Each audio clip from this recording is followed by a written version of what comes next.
Minamahal kong Juliana, ako'y nasa kampo magsaysay ngayon sa kadahilanan na iba ang ruta ng aming hukbo.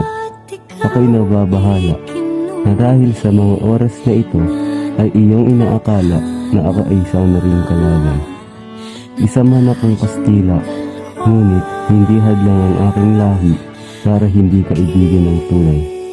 Huwag mo sanang malilimutan na ikaw lang ang tinatangi. Mahal ko, ako'y naghihintay pa rin sa'yo. Sobrang nakakairita at nakakainis ng araw. Oh, bakit? Ano yung nangyari?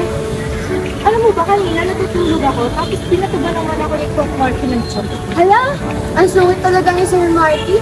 Alam mo ba, pala sa buong building na sobrang sama daw ng ugali nun, dinaig pa yung mga tao sa sinaunang panang sa sobrang sungit. Speaking of makaluma, alam mo ba, may napapaginip pala akong lalaki.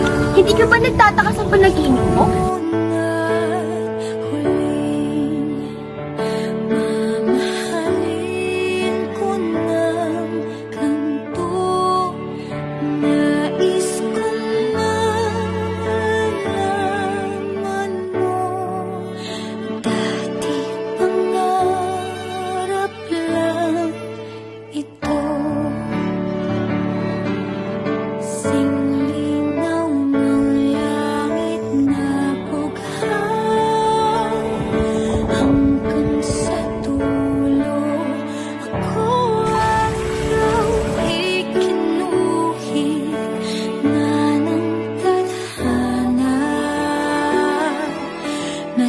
Kailan ang galing Senyorita Juliana sa Hacienda Paraiso?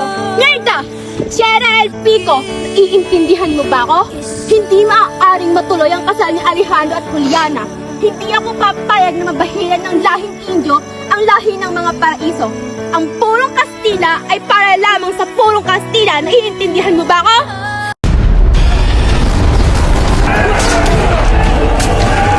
Pangako, humadlang man ang oras at panahon sa akin, patuloy pa rin ako maghihintay Ikaw sa'yo. pa rin hanggang sa susunod na panahon.